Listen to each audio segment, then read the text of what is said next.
ascending. Well, if there are some, how can we know that? Do they stand out from the rest? Is there some sort of identifying mark, identifying characteristic that would separate them from the ones who are human? Those that are ascending that are female, short in the menses, do not have intuitiveness but have psychic ability, reproduce whatever they want when they want it, and again do not suffer from leucorrhea. Those that are males discover the mount in Gemini, understand Golgotha, the land of the skull, where many have failed and were crucified, and finds themselves beginning to open up in the astral at night, remembering their dreams in color, having visions of prophecy, and have usually always had contacts. They know themselves. Thank you so much. You're welcome.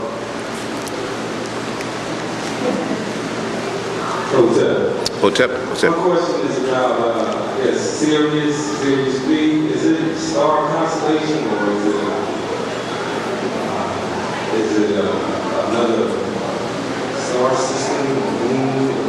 That's my question. Sirius B, if we go on the teachings of the Dogons and the Tuaregs and the Silurs, are people who are generally of African ancestry, Negroid in nature and continents in this incarnation, and have continued the story of the amphibians that came from Lyra, Sirius. They state that once they were taught that they were here for a purpose, and was also a meanings of, shall we say, the higher energies or higher rulers in the Sirius constellation to stand against the interference again from the Pleiadians. Then they also knew that once this was done, they would have direct passage back. Sirius B is an artificial sun created by higher intelligences. Sirius A was of the creator. They showed their ability to create suns, and therefore was sons of the sun, and could go on to the many higher heavens in the cosmos. Pretty much that is my understanding. Hotep. I just have one question. Is the Caucasoid male mankind, or is he human or man? One form of Caucasoid male was mankind and human, because human created mankind. Those teachings were of the underworld, which the Egyptians and Nubians tried to teach, which even Teutonic people tried to teach, from those who separated themselves that came out of the caves of the Caucasoids and swept down upon man on earth. So there have been now 3 creations, none of which were supposed to be, all of which now have been given the curse of incarnation so that they could understand what it was like to interfere with creative wills. Consequently, we have now the ability to inhabit all 3 of those bodies, and many souls have had to do so. That's why now they hide back hypnosis and regression and try to tell you that again it is all subliminal. It is not. It is a record when the souls have had to enter into animal bodies, man bodies, and mankind. And so much so that they begin to create a thought form which does not even exist, that they could not progress, that they had to go through somebody, and therefore until that happened they were landlocked or earthbound. Okay, so you're created from that and cannot ascend. Pardon? You're created from that type and can't ascend? No.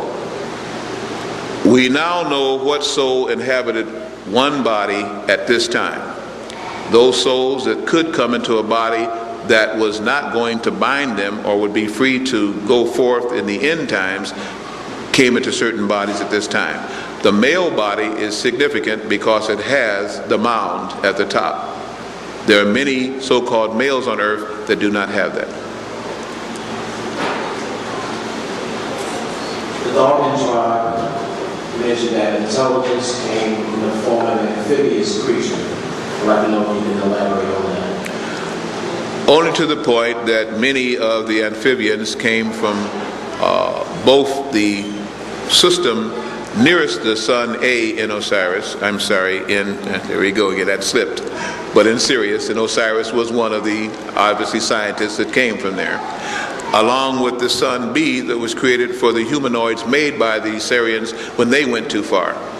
Thus, their mortal enemy of bad or negativity, which does not have creation of thought, but are masters of technology, the Pleiadians were allowed to gain interest to Earth. They came with them, of course, an animal species, which we could get into and won't, just as there's another form that also accompanies the Sirians called Lyrians. But at least it shows that there, no matter what form or humanoid form people take, the soul still is what counts. Pretty much it just showed that good and bad do exist.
There is a professor at Kentucky State University who has successfully, since 1985, regenerated limbs.